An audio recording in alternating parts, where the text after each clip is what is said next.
Merci beaucoup, frère. Billy veut que je dise que c'est la première fois que je me tiens derrière la chaire depuis 3 mois.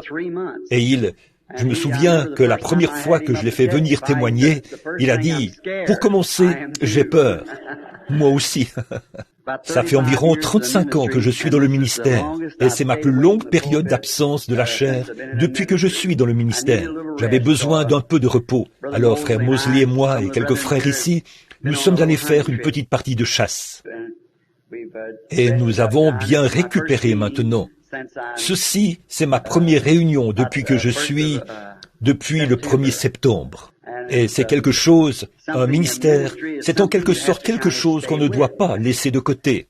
Bon, là, je leur ai demandé d'arrêter ce ventilateur, ou de voir s'ils pouvaient l'arrêter, parce que je sais que ça rend l'écoute difficile. C'est vraiment difficile. Je l'ai su quand quelqu'un donnait son témoignage. J'avais du mal à l'entendre. Est-ce que vous entendez bien maintenant? Très bien. Je sais que je dois me tenir très près de ce microphone jusqu'à ce que cela soit réglé. C'est vraiment un grand privilège pour moi et je suis vraiment reconnaissant au président et au chapitre des hommes d'affaires du plein évangile, ici à Yuma, et à tous les ministres. Ces bons chanteurs qui étaient ici à l'estrade il y a quelques instants, j'aimerais les entendre chanter au cours des réunions. C'était vraiment bien. Je me posais des questions alors qu'ils chantaient. Si Jean m'avait vu, je l'espère bien. Eh bien, alors, j'ai appris que vous êtes en train de tenir des réunions de réveil ici. Que le Seigneur vous bénisse abondamment, mon frère, ma sœur, dans l'exercice du ministère, et à tous mes amis de Phoenix et de différents endroits et ceux qui viennent de là-bas, en Californie. Je veux juste dire un mot au sujet des chapitres. Quand je me suis retrouvé parmi les pentecôtistes, j'ai eu une expérience pentecôtiste, sans savoir qu'il existait une église pentecôtiste. J'étais un baptiste missionnaire à l'époque. J'avais reçu le baptême du Saint-Esprit et j'avais découvert qu'il y avait des gens qui croyaient la même chose que ce que j'avais reçu. Et ils l'avaient reçu 40 ans avant moi. Donc, j'en étais un qui, comme Paul l'a dit, je crois, je ne cherche pas à parler comme lui, mais j'étais en quelque sorte né hors saison. Mais mes frères croyaient que je m'étais égaré, que j'avais perdu le nord, comme on dit. Mais je savais que j'avais reçu quelque chose. Alors, mon expérience était exactement comme ce qu'ils avaient reçu là-bas. Et c'est comme ça que j'aime cela. Mais quand je suis venu parmi eux, ce qui brisait le cœur, c'est que j'ai vu qu'ils étaient autant divisés en différentes dénominations que l'était mon église baptiste. Et je croyais qu'il n'y avait qu'un seul groupe de gens qu'on appelait les pentecôtistes, et c'était tout. Mais je me suis aperçu qu'ils avaient plusieurs dénominations différentes. Alors ils étaient tous des gens très bien. Je connais dans ces groupes qui sont les meilleurs hommes que j'ai jamais rencontrés de ma vie. Et c'était bien sûr de différentes dénominations. Et pour moi, nous devrions être d'un même cœur avec Christ. Et je n'ai jamais adhéré à une dénomination en particulier. Je suis simplement resté entre eux, à essayer de tenir les mains des deux, et même celles de tous les autres, et dire, nous sommes frères. Nous voyons peut-être des petites choses différemment les uns des autres. Mais en dehors de tout cela, nous sommes toujours frères, parce que nous sommes nés du même esprit. Nous sommes la famille de Dieu. Alors, quant aux hommes d'affaires chrétiens, les hommes d'affaires du plein évangile, ce chapitre, j'avais pris part aux premières réunions avec frère Chakarian. Je l'avais connu avant que l'organisation, ou plutôt l'organisme, soit mis sur pied. Je trouvais que c'était quelque chose de formidable. Et ça a été pour moi une porte ouverte qui m'a permis de voyager à l'international par l'entremise de ces hommes d'affaires du plein évangile. En fait, il arrive des fois qu'on trouve un groupe de prédicateurs qui parfois a un petit ressentiment contre un autre groupe à cause de quelque chose que quelqu'un a dit. On ne voit pas cela partout, mais on le voit dans certaines localités. Par exemple, si une église décide de parrainer quelque chose, l'autre n'aura rien à voir avec ça. Mais avec les hommes d'affaires du plein évangile, ça a été pour moi une porte ouverte. Quand ils se réunissent, alors j'ai tous mes frères autour de moi et nous pouvons collaborer. Il se peut que deux pasteurs aient un ressentiment l'un contre l'autre, ou quelque chose du genre. Ceci a été une grande porte ouverte, et pendant des années, j'ai voyagé à l'international en leur nom, et j'ai prêché dans leur chapitre. Yuma n'est pas une très grande ville, même si à mon avis, elle est beaucoup plus grande que la ville d'où je viens, Jeffersonville, dans l'Indiana. Mais j'ai rencontré votre président ici. Il était, et les différents membres de votre chapitre. Et je pense que vous avez ici une excellente occasion. Alors que j'étais assis là ce soir à regarder les gens, je réfléchissais. Vous savez, bientôt, nous n'aurons plus ce privilège-ci. Le Conseil œcuménique des Églises nous engloutira bientôt. Je suppose que ce soir, mon auditoire est composé en majorité de pentecôtistes, de baptistes et ceux de l'Église de Dieu, et les gens qui sont en dehors du Conseil mondial des Églises. C'est exactement la carte qu'il compte jouer, et c'est ce que la Bible dit qu'il ferait. Nous en avons été prévenus, alors tenons-nous loin de cela. Ainsi donc, comme les paroles du cantique le disaient ce soir, quant à la venue imminente du Seigneur, elle est peut-être plus proche que nous le pensons. Et je pense que c'est quand nous arrivons à nous réunir dans une telle communion fraternelle, ça nous fait quelque chose, ça nous rapproche les uns des autres. Et à mesure que nous nous rapprochons les uns des autres, nous nous rapprochons aussi de Dieu. Car Jésus a dit, toutes les fois que vous avez fait ces choses, au plus petit de mes enfants, c'est à moi que vous les avez faites. J'ai un petit garçon ici quelque part, je suppose, Joseph. J'ai Billy qui est assis ici, 2 filles qui sont assises là-bas au fond, et une épouse. Maintenant, si quelqu'un avait quelque chose qui était, si vous vouliez vraiment me montrer votre gentillesse, je préférerais de beaucoup que vous la montriez à mes enfants plutôt qu'à moi. C'est donc ce que je ressens en tant que parent. Et lui, il est la source de la parentalité. Je pense que c'est ce que Dieu ressent. Si nous devions, en nous servant les uns les autres, nous le servons lui. C'est de cette manière-là que nous servons Dieu.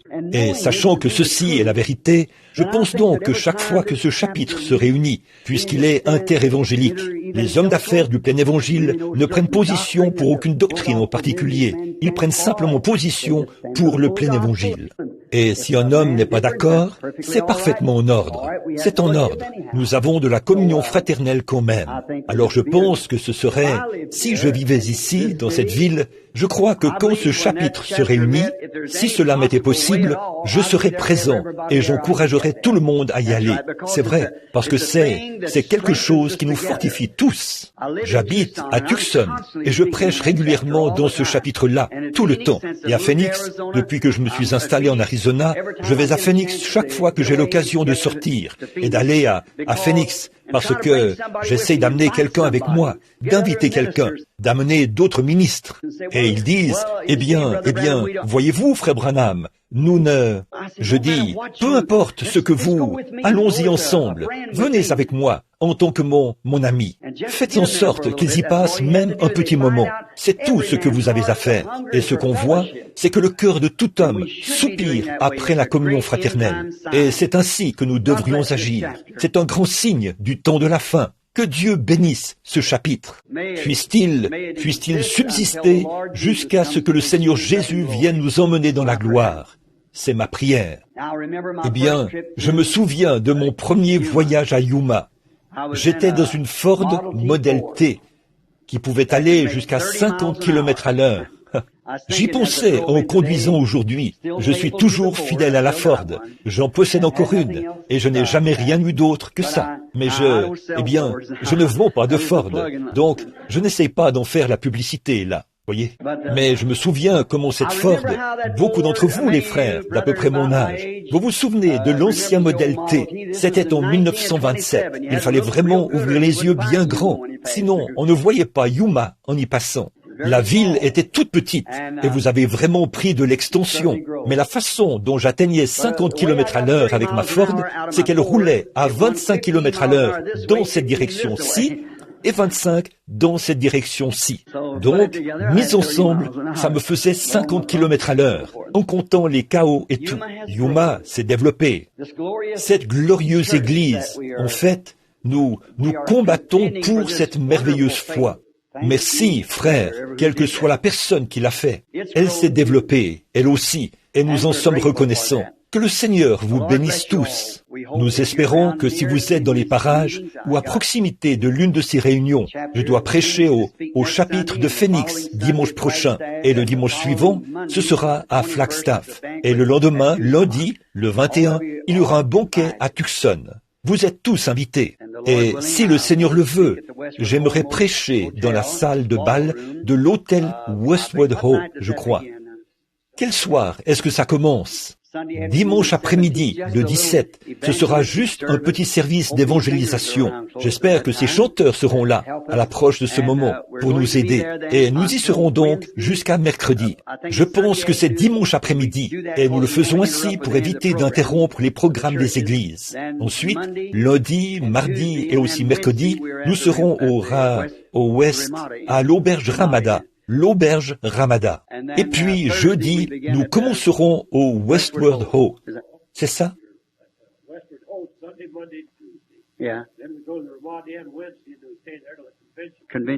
La convention, c'est à l'auberge Ramada. Alors, nous serons heureux de vous compter parmi nous en tout temps.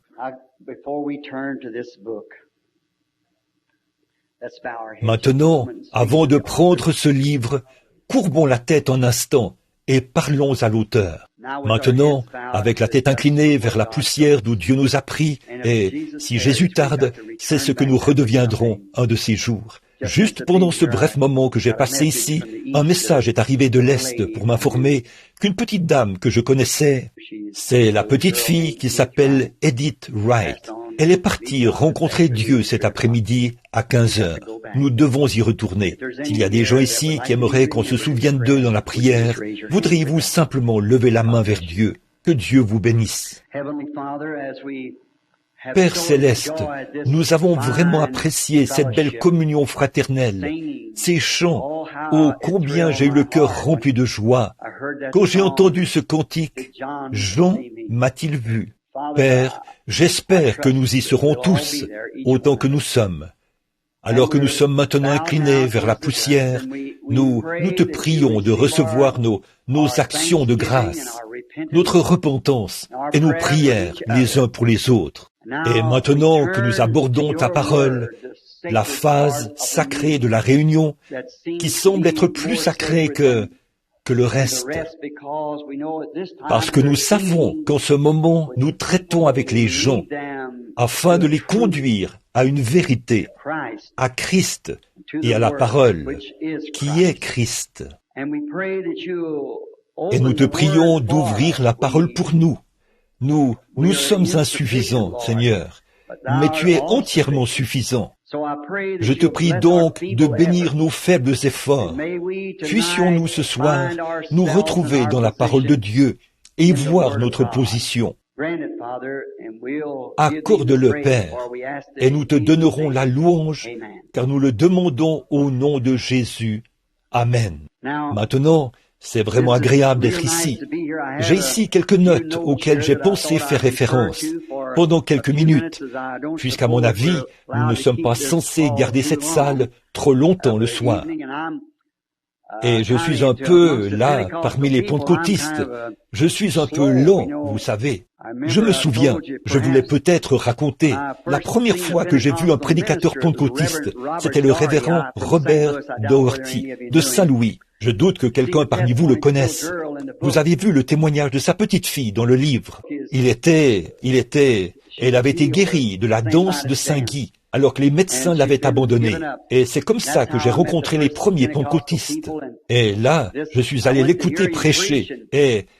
Oh, quel prédicateur! Il n'avait même pas le temps de reprendre son souffle. Il prêchait jusqu'à manquer complètement d'air et avoir le visage cyanosé. Ses genoux se frappaient et il tombait presque par terre. Et il reprenait son souffle. On pouvait l'entendre presque tout au bout de la ville là-bas. Et il se remettait à prêcher. Et je me disais, oh, je ne peux pas élaborer les idées avec une telle rapidité. Je dois en quelque sorte prendre mon temps. Je suis un peu lent et je prends de l'âge aussi, vous savez. Mon âge avance. Alors j'espère que vous serez patient avec moi pendant quelques minutes. Une chose est certaine, et je sais qu'elle ne faillira pas, c'est sa parole. Les cieux et la terre passeront, mais sa parole ne faillira jamais. Alors, si vous avez votre Bible et que vous aimeriez la lire, prenons maintenant le livre d'Ésaïe. Ésaïe, chapitre 53. J'aimerais lire ceci juste pour établir, pour avoir un texte, afin d'en établir un contexte pendant un moment. Qui a cru à ce qui nous était annoncé? Qui a reconnu le bras de l'Éternel? Il s'est élevé devant lui comme une faible plante, comme un rejeton qui sort d'une terre desséchée. Il n'avait ni beauté, ni éclat pour attirer nos regards, et son aspect n'avait rien pour nous plaire. Méprisé et abandonné des hommes, homme de douleur, habitué à la souffrance, semblable à celui dont on détourne le visage. Nous l'avons dédaigné. Nous n'avons fait de lui aucun cas. Cependant, ce sont nos souffrances qu'il a portées, c'est de nos douleurs qu'il s'est chargé, et nous l'avons considéré comme puni, frappé de Dieu et humilié. Mais il était blessé pour nos péchés, brisé pour notre iniquité. Le châtiment qui nous donne la paix est tombé sur lui. C'est par ses meurtrissures que nous sommes guéris.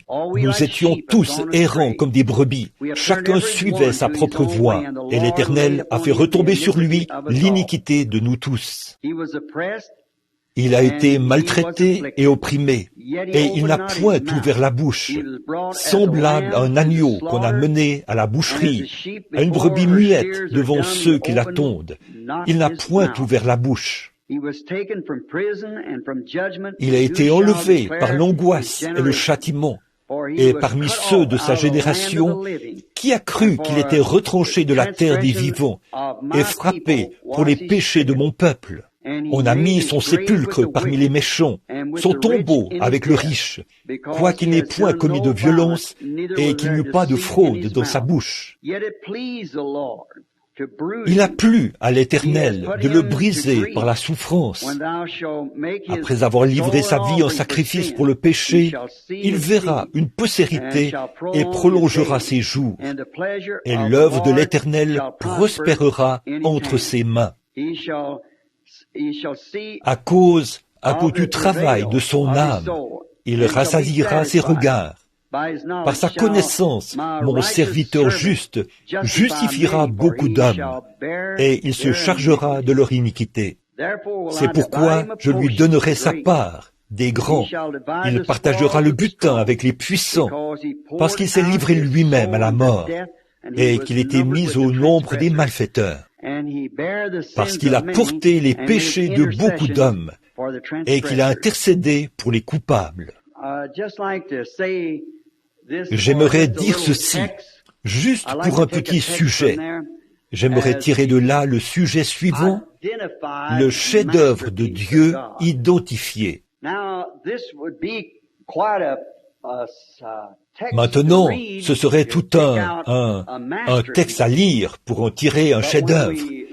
Mais à première vue, selon notre conception, on pourrait penser à tout sauf un chef-d'œuvre. Parce qu'il y est dit, nous avons détourné le visage devant lui, et son aspect n'avait rien pour nous plaire. Eh bien, des fois, ce que nous appellerions un chef-d'œuvre, eh bien, Dieu n'aurait rien à faire avec ça. En effet, la sagesse de l'homme est une folie pour Dieu, mais la folie de Dieu est plus sage que toute la sagesse de l'homme. Et nous voyons ici que Dieu nous a donné une image de quelque chose. J'aimerais essayer de présenter cette image devant nous, comme je suis conscient que c'est peut-être la dernière fois où certains d'entre nous se réunissent. Il se peut que nous, qui sommes ici maintenant, nous ne nous revoyons plus jamais. Par conséquent, si nous nous sommes rassemblés dans ce but, non pour être vus ou entendus, mais nous avons eu de la communion fraternelle les uns avec les autres, autour de ce merveilleux repas qui nous a été servi ce soir, là, à table, alors que nous nourrissions nos corps physiques. Et maintenant, nous aimerions que Dieu nourrisse notre âme de sa manne cachée.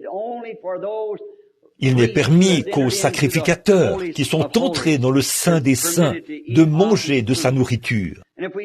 Et si nous l'avons remarqué ce soir, quant à nos steaks, je ne crois pas avoir déjà assisté à un banquet partout où j'ai tenu des réunions, comme celui de ce soir, où j'ai mangé un aussi bon morceau de steak que celui qui m'a été servi ce soir. Alors, voyez-vous, c'est parce qu'il nous fallait prendre ces repas.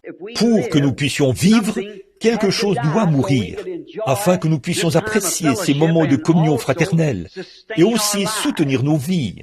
Il n'y a pas longtemps, je parlais à un homme qui était végétarien et il m'a dit, « Eh bien, je ne suis pas d'accord avec vous. » Eh bien, il m'avait en quelque sorte envoyé une lettre pour solliciter de moi une rencontre en privé. Et il a dit, « Frère Branham, je vous ai toujours considéré comme un saint homme. » Il a dit, « Mais quand je vous ai entendu dire que vous avez pris du jambon et des œufs au petit déjeuner, a-t-il dit, ça m'a renversé. Eh bien, là, je ne voudrais pas mettre une pierre d'achoppement sur son chemin. Bon, c'est sa façon de croire. Mais j'ai dit, eh bien, monsieur, si je ne mange pas, je ne vis pas.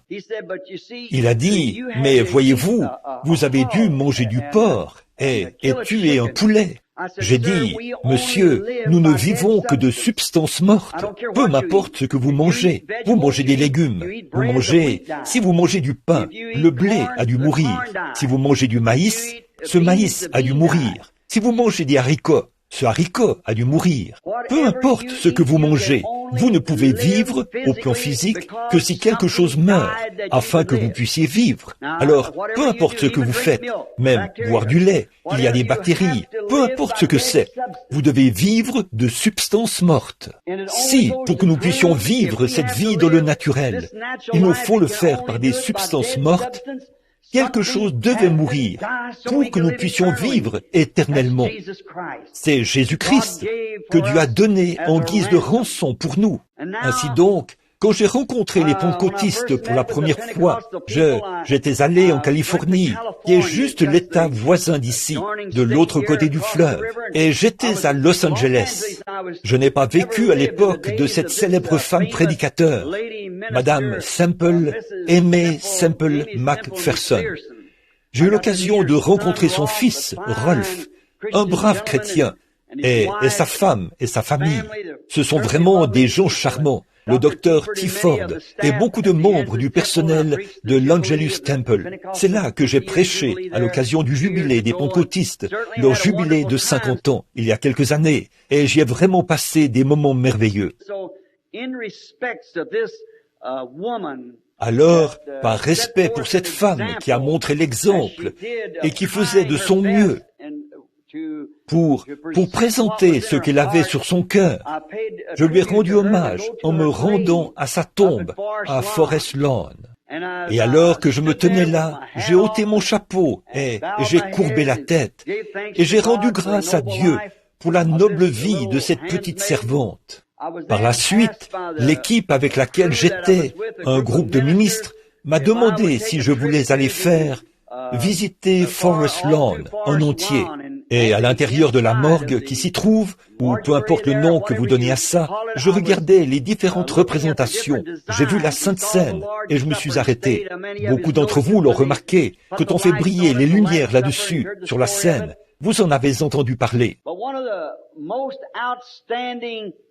Mais l'une des choses les plus remarquables que j'ai vues là-bas, c'est ce qui se trouve du côté est, je crois. Quand on passe la porte, il y avait là une statue de Moïse. C'est cette œuvre qui était le couronnement de la vie de Michel-Ange. Je crois que c'était lui, le sculpteur, je peux me tromper sur l'auteur, mais je crois que c'est bien ça, Michel-Ange, le grand sculpteur qui a sculpté cela, ou la statue de Moïse. Et pendant qu'il nous la présentait, le guide qui nous conduisait, il a dit que c'était l'un des plus grands chefs-d'œuvre que Michel-Ange ait jamais sculpté. Et il a dit que ça lui a pris une bonne partie de sa vie, que c'était un travail laborieux.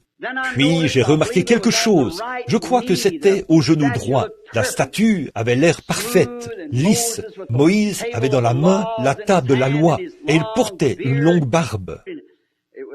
Et évidemment, l'aspect de Moïse était le fruit de la conception mentale de Michel-Ange. Peut-être n'avait-il jamais vu une image de lui, mais dans son esprit, il avait conçu ce à quoi Moïse devait ressembler. On raconte que dès qu'il a eu terminé la statue et qu'elle était bien poncée et parfaite, il s'est reculé pour regarder son œuvre.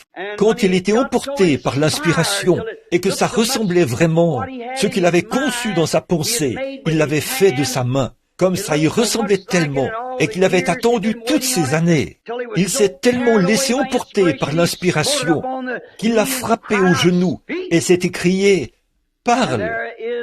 C'est ainsi qu'il y a un endroit brisé sur la jambe, le genou de Moïse, là où Michel-Ange l'a frappé avec son marteau, emporté par un excès d'inspiration. Vous voyez, au début, il y avait en lui quelque chose, et il s'est fait une image mentale de ce à quoi Moïse devrait ressembler, selon lui. Et quand il a vu devant lui le reflet de la chose même qu'il avait à l'esprit, ce à quoi Moïse devait ressembler selon lui, après avoir gardé à l'esprit cette vision pendant des années et des années, alors qu'il s'attaquait aux grands blocs de granit, dont il taillait un morceau ici et un morceau là, et il faisait des annotations, parce qu'il fallait que le résultat soit parfait. Et quand il a vu cette œuvre parfaite, il y a vu le reflet de ce qu'il avait dans sa pensée. C'est ce qui a déclenché tant d'inspiration en lui, au point qu'il a frappé la statue et s'est écrié « Parle ». Toutes ces années de labeur avaient porté leurs fruits. Sa grande œuvre était terminée. Là, nous voyons cela. Et j'en ai été inspiré, parce que pour ma part, je m'étais dit qu'en fait, c'est cette marque sur la jambe qui faisait de cela un chef-d'œuvre. En effet, si ce n'était rien de plus qu'un autre portrait de Moïse, ou quelque chose du genre, une sorte d'image dont un homme avait eu la conception. Mais l'homme qui avait accompli cette œuvre en avait été si satisfait qu'il l'avait frappé. Et pour moi, c'est cette marque qu'elle porte qui en a fait un chef-d'œuvre, parce que cela reflétait parfaitement sa conception mentale de ce à quoi Moïse devrait ressembler. Oh, je me suis tenu là, j'ai dû m'éloigner pendant quelques minutes pour réfléchir à ce que cela avait dû représenter pour lui et ce que cela signifiait pour moi à ce moment-là. Alors, il m'est venu à l'esprit ce dont je veux vous parler. Maintenant, détachons nos pensées de Michel-Ange et tournons-les vers le grand sculpteur, le Dieu Tout-Puissant, qui, au commencement, avant qu'il y ait un jour ou l'aube d'un jour, avant qu'un atome ou une molécule existe, Dieu, dans sa pensée, avait une image de l'homme, ce à quoi un homme devrait ressembler, ce qu'il devrait être, et comment il devrait agir. Et il voulait que l'homme soit une partie de lui. Alors, il a fait l'homme à son image. C'est à la ressemblance de Dieu qu'il a créé l'homme. Oh, quand Dieu, au commencement, a fait ce chef-d'œuvre, quelque chose qui reflétait ses pensées. Souvenez-vous, il n'y a qu'une seule forme de vie éternelle. Et même nos noms et nos pensées étaient en Dieu dès avant la fondation du monde. En effet, nous possédons maintenant la vie éternelle. Et pour ce faire, il nous fallait être une partie de Dieu. Donc, il nous fallait être ni plus ni moins dans ses pensées, parce que nous avons la vie éternelle, et nous avons été prédestinés à cette vie, et nos noms ont été mis dans le livre de vie de l'agneau avant la fondation du monde, selon l'Apocalypse. Maintenant, comme Dieu nous avait dans sa pensée, nous avons alors la vie éternelle, car il a prononcé la parole et nous avons vu le jour. Et une parole n'est qu'une pensée manifestée. Dieu nous avait au commencement dans ses pensées. Eh bien, quand il a créé Adam, ce premier homme, oh, comme c'était parfait, il ressemblait à Dieu. Dieu, le grand Saint-Esprit, couvrait la terre. Et les oiseaux sont apparus, peut-être, et les animaux, et différentes choses dont la forme se rapprochait de plus en plus de celui qui couvait, jusqu'à ce qu'apparaisse finalement une espèce tout à fait semblable à celui qui couvait, Dieu. Dieu a été, ou plutôt l'homme a été créé à l'image de Dieu. Alors là, il l'a placé dans ce magnifique jardin, comme Michel-Ange, qui a placé la grande œuvre de sa vie, ainsi que le font tous les grands sculpteurs. Dieu a placé son œuvre dans le jardin d'Éden et lui a fait une aide. Quelle entière satisfaction pour Dieu, au point où il s'est même reposé. Il était vraiment au repos. Son œuvre était terminée. C'est alors qu'est survenue la triste histoire de l'ennemi. Maintenant, remarquez, il y a une chose que je veux que vous ne perdiez pas de vue, c'est que Dieu a donné une protection à cet homme. Il lui a donné, il l'a fortifié à l'intérieur de sa parole, parce qu'il leur a dit ce qu'il pouvait faire et ce qu'il ne pouvait pas faire. Et c'est la même base qui est établie pour nous aujourd'hui. Ce que nous pouvons faire et ce que nous ne pouvons pas faire. Peu importe combien nous sommes bons, combien nous allons à l'église, nous faisons ceci. Il nous faut naître de nouveau. Voyez, il le faut. Dieu a dit à Adam ce qu'il pouvait faire et ce qu'il ne pouvait pas faire. Il l'a placé derrière sa parole. Puis l'ennemi est entré par la ruse et s'est glissé dans l'enceinte de la parole de Dieu, parce que la porte lui était ouverte, et il a déparé cette image par le péché. C'est l'une des histoires les plus tristes.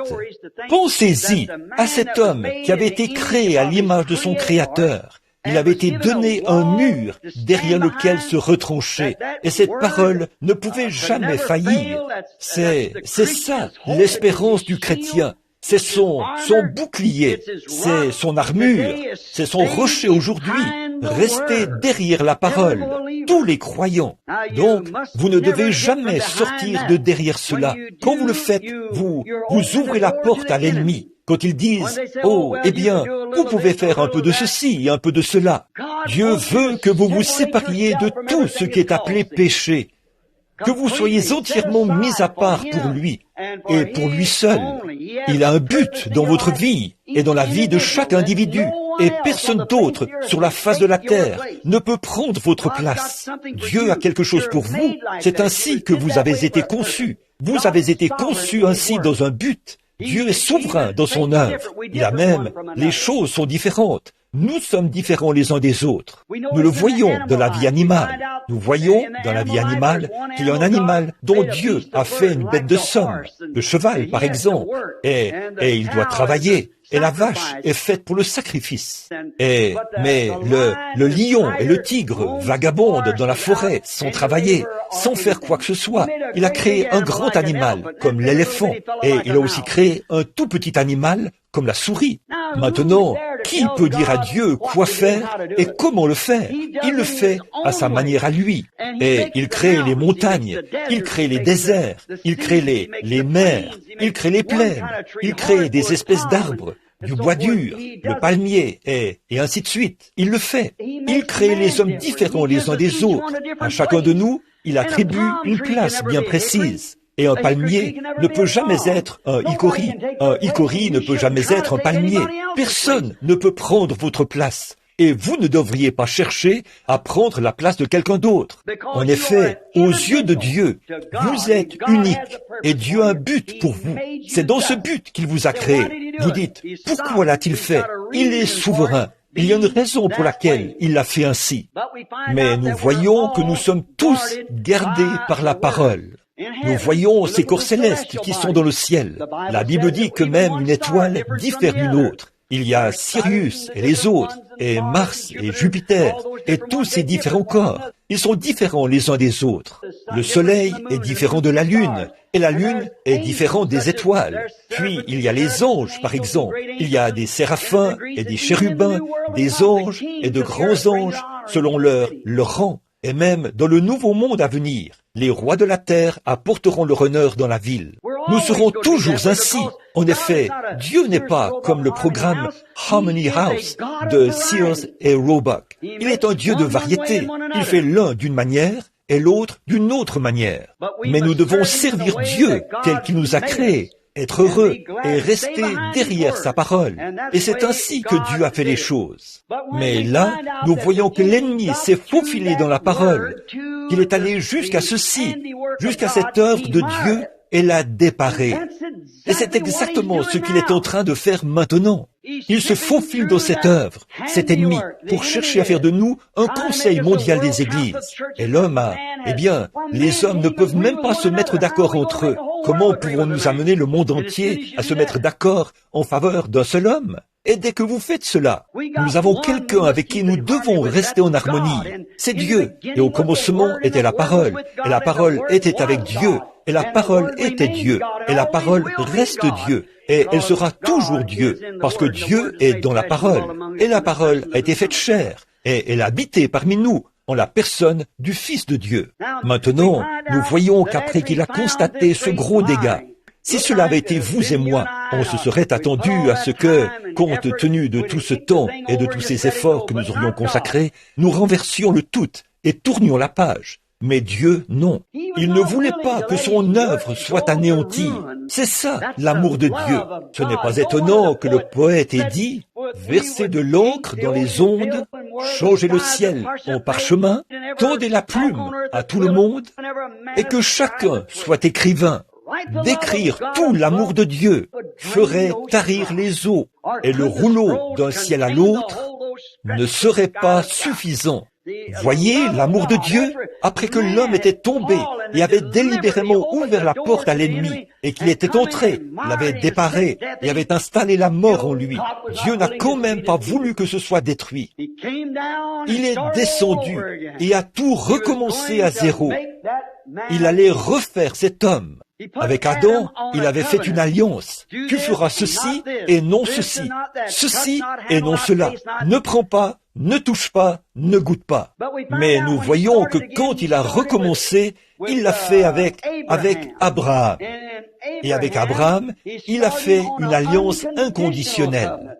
Pas « si tu fais, moi je l'ai fait, je l'ai déjà fait, je t'ai béni, toi, ta postérité et tous les autres après toi ». C'était une alliance inconditionnelle qu'il avait faite avec Abraham. Il a recommencé son ouvrage. Et cette fois-ci, c'était avec son alliance inconditionnelle. Alors, ce que nous constatons, c'est qu'il a tout centré sur Abraham. Il lui a donné l'alliance inconditionnelle et la promesse. Ensuite, il est passé aux patriarches.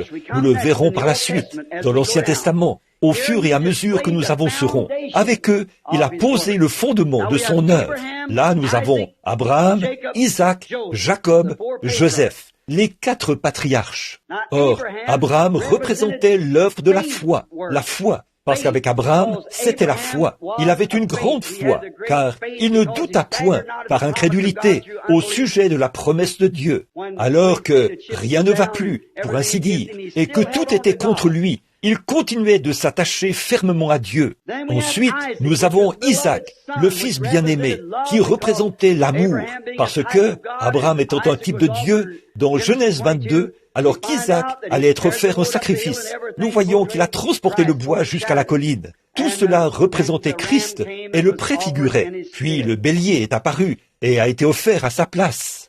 Ça, c'était la foi et l'amour. Et on a Jacob, qui signifie supplantateur, c'est-à-dire un trompeur. Et nous constatons que la vie de Jacob représentait vraiment la grâce, parce qu'avec Jacob, c'était tout le temps la grâce de Dieu. Puis, il y a eu Joseph. Il n'y a rien contre Joseph. Il était celui qui avait été rendu parfait, le prophète de Dieu, qui a été suscité parmi ses frères et qui a été haï sans cause, puis vendu. Et en tout point, sa vie préfigurait la vie de Jésus-Christ. Il est venu vers les siens ne l'ont pas reçu. Comme Joseph, qui était haï par ses frères, jeté dans une fosse et laissé pour mort. Puis sorti de là pour être élevé à la droite de Pharaon. Et quand il se levait du trône, on sonnait de la trompette, vous savez, et tout genou devait fléchir devant Joseph. Nous voyons que Jésus était vendu presque au même prix que Joseph. Il était sorti de la fosse, puis il est monté au ciel et est assis à la droite de Dieu. Et quand il reviendra de ce lieu, la trompette sonnera, tout genou fléchira et toute langue le confessera. La perfection, c'était la foi, l'amour, la grâce et la perfection. Puis est venu le moment de travailler le corps de cette merveilleuse sculpture. C'est avec les prophètes qu'il a constitué le corps de l'œuvre. Ce sont les prophètes qui étaient le corps de cette œuvre. Et finalement, la tête de ce merveilleux corps est venue. c'est-à-dire Christ lui-même. Tous les prophètes avaient fait des prédictions à son sujet. Toute l'œuvre de la fondation le préfigurait. Depuis le Jardin d'Éden, dès qu'il a commencé, je mettrai une inimitié entre ta semence et la semence du serpent. Et nous voyons que c'est là qu'il a commencé. Il a continué dans les patriarches, puis dans les prophètes, et il s'est présenté là.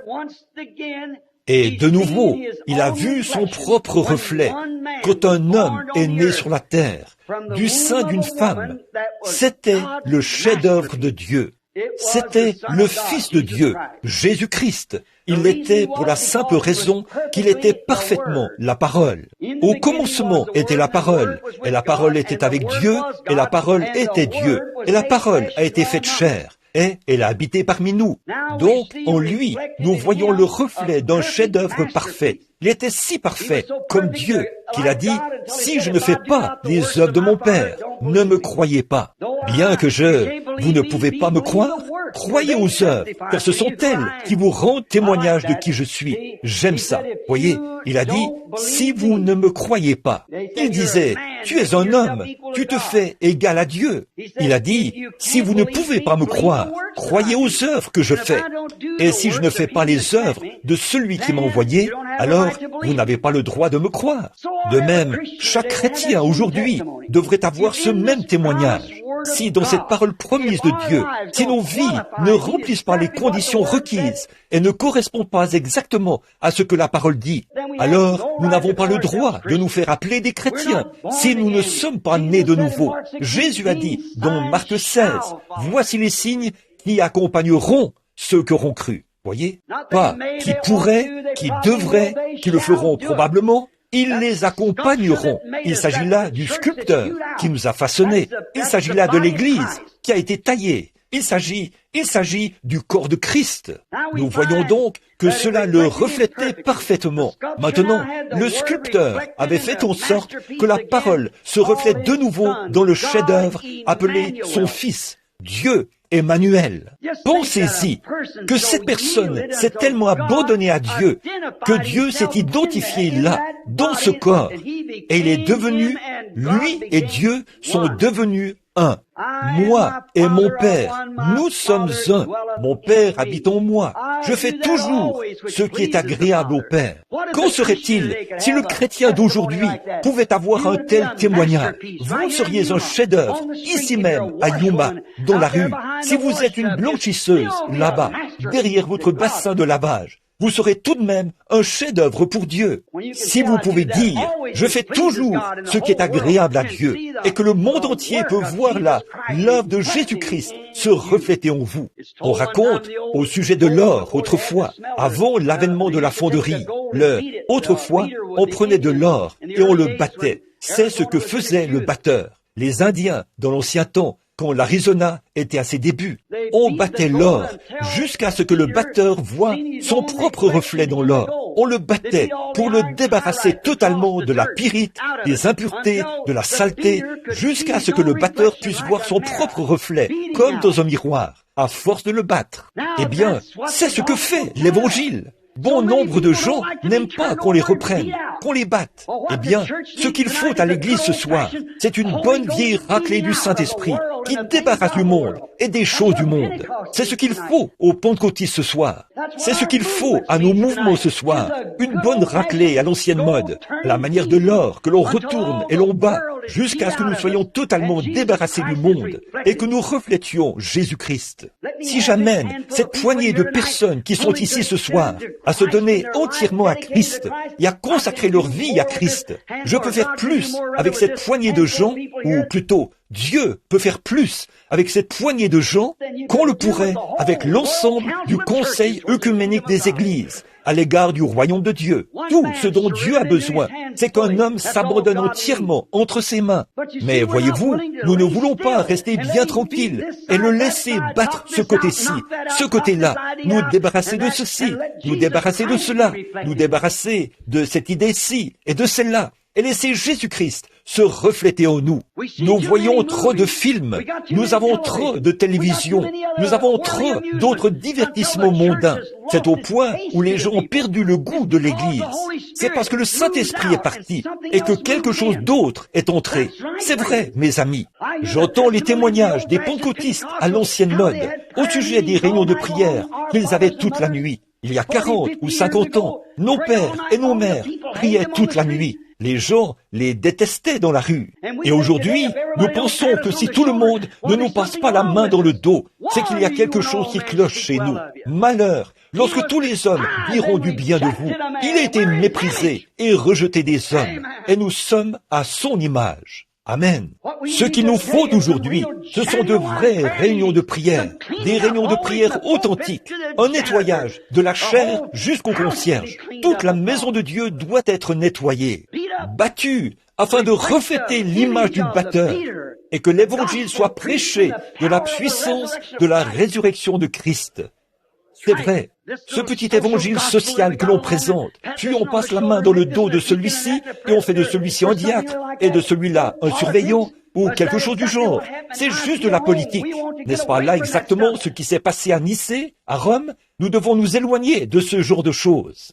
Méthodistes, baptistes, presbytériens, pentecôtistes et tous les autres, nous devons abandonner ces choses. La politique n'a pas sa place dans l'Église. C'est le Saint-Esprit qui doit prendre le contrôle de l'Église et non un vote politique pour déterminer qui est qui. Dieu a placé dans l'Église les uns comme apôtres, les autres comme prophètes, les autres comme docteurs, comme évangélistes et comme pasteurs. Ce ne sont pas les hommes qui les y ont élus, c'est Dieu qui les y a placés par l'appel du Saint-Esprit, des réunions de prière, l'imposition des mains et le fait de rester devant Dieu. Mais aujourd'hui, nous avons tant rendu notre religion sociale que c'est presque comme la politique elle-même. Et ça, nous le faisons dans toutes nos dénominations. Personne ne peut prétendre qu'il n'y a que l'autre qui le fait. Nous en sommes tous coupables. Parmi eux, il y a de véritables hommes et de véritables femmes. Mais le problème, selon moi, c'est que nous devenons trop la minorité. Ces gens sincères qui veulent croire et qui veulent la puissance de Dieu. Il y en a trop qu'on fait entrer par des considérations sociales. Eh bien, celui-ci, c'est un brave homme. C'est quelqu'un de bien. Nous avons de bonnes églises. Nous construisons de bonnes églises et de meilleures églises que celles que nous avions autrefois. C'est très bien. Il n'y a rien contre cela. J'aime voir l'Église prospérer. Mais frère, je préfère la voir prospérer dans la puissance du Seigneur, plutôt que de la voir prospérer dans les choses du monde. Revenez à l'Évangile de nouveau. Revenez à la puissance de Dieu. Revenez à la Pentecôte, là, comme il en était de l'originel. Mais voyez-vous, le problème, c'est que nous ne voulons pas de cette correction. Vous pouvez dire quelque chose au sujet de quelque chose d'immoral que fait l'Église, ou de quelque chose de social, et hop, on vous rejette, on vous ferme les portes. Vous n'y avez plus accès. Voyez, parce qu'ils tiennent une réunion pour entériner votre exclusion. On ne veut plus de vous. On dit, vous êtes fous, vous avez perdu la raison. Mais pour moi, tant que c'est ainsi dit le Seigneur, ce que qui que ce soit dit n'a pas d'importance. Il faut la puissance de Christ pour changer un homme. Il faut la puissance de Christ pour garder un homme. Et comme Jésus l'a dit une fois, considérez les lys. Et pourtant, je vous dis que Salomon, dans toute sa gloire, n'a pas été vêtu comme l'un d'eux. Salomon, dans toute sa gloire, était un personnage magnifique. Il n'y a aucun doute là-dessus. Il était quelqu'un d'admirable aux yeux du monde et un grand homme devant Dieu. Mais les habits royaux de Salomon n'avaient pas de vie en eux. C'était un morceau de tissu, probablement tondu du dos d'un mouton. Mais le lys a la vie. Ce qu'il nous faut aujourd'hui, c'est la vie de Christ en nous. C'est ça qui purifie, non pas l'extérieur, un col tourné vers l'arrière, ou un diplôme en psychologie, ou quelque chose du genre. Il faut la puissance du Christ ressuscité pour faire de nous ce que nous devrions être. Dieu n'a pas d'autre plan que de laisser le Saint-Esprit gouverner et régner dans l'Église. Oh Dieu, il était tellement à l'image de Dieu que Dieu et lui sont devenus un. Moi et le Père, nous sommes un. Oh là là, quelle vie c'était, car Dieu vivait tant en lui que toute sa vie était enveloppée en Dieu. Pas étonnant que ce soit un chef-d'œuvre. Satan est venu à lui. Chaque fois que Dieu croyait avoir un chef-d'œuvre, Satan s'y glissait. Il s'était glissé en Moïse. Il a brisé les commandements. Mais quand il s'est pointé devant ce chef-d'œuvre-ci, c'était le choix de Dieu lui-même.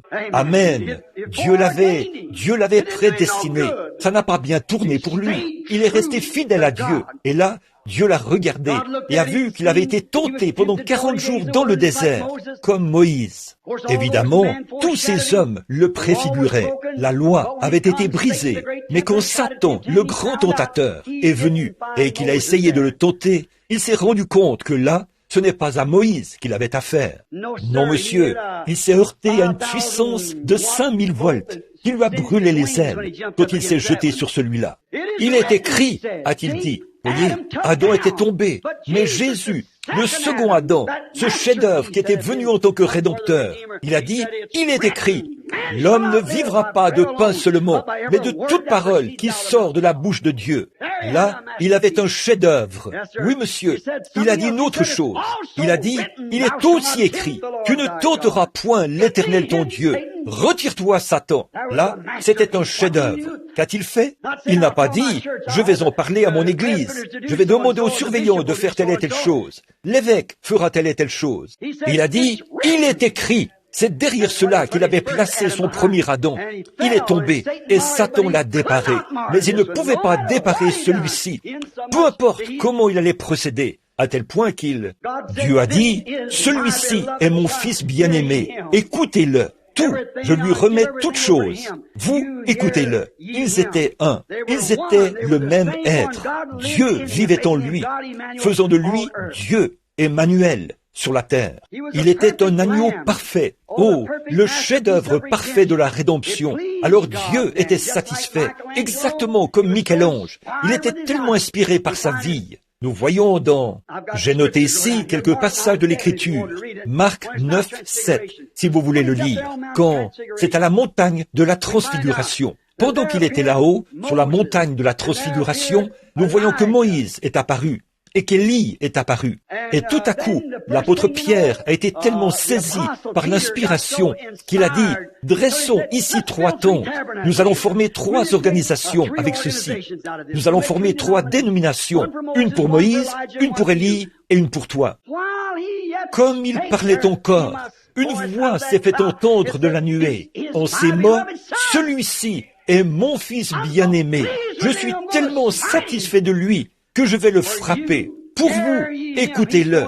Il va parler. Il était blessé pour nos péchés. Il était brisé pour notre iniquité. Il était un agneau, l'agneau de Dieu, le sacrifice parfait. Jamais personne n'avait vécu comme lui auparavant, et jamais personne n'a vécu comme lui par la suite. Il était le chef-d'œuvre parfait. Il concordait en tout point à la parole de Dieu. Au commencement, Dieu a donné sa parole, une portion pour cette période de temps-ci, pour cette période-là et pour cette période-là.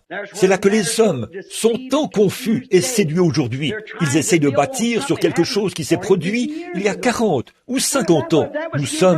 Cela a été donné pour cet âge-là. À quoi cela aurait-il servi à Moïse de venir avec le message d'Enoch? À quoi cela aurait-il servi à Moïse de venir avec le message de Noé? À quoi cela aurait-il servi à Jésus de venir avec le message de Moïse? Voyez, et à quoi cela aurait-il servi à Wesley de venir avec le message de Luther? À quoi cela aurait-il servi aux pentecôtistes de venir avec le message de Wesley? Vous voyez ce que je veux dire? Tout a été assigné ici dans la Bible, et nous devons connaître l'âge et l'heure, et ce qui a été prévu pour nous. Et c'est là que nous échouons aujourd'hui. Nous lisons tout, sauf la Bible. Voici le jour que nous devrions vivre. Voici le jour dans lequel Dieu nous a placés, ici. Regardons dans la parole. C'est pour cela qu'ils n'ont pas pu voir Jésus.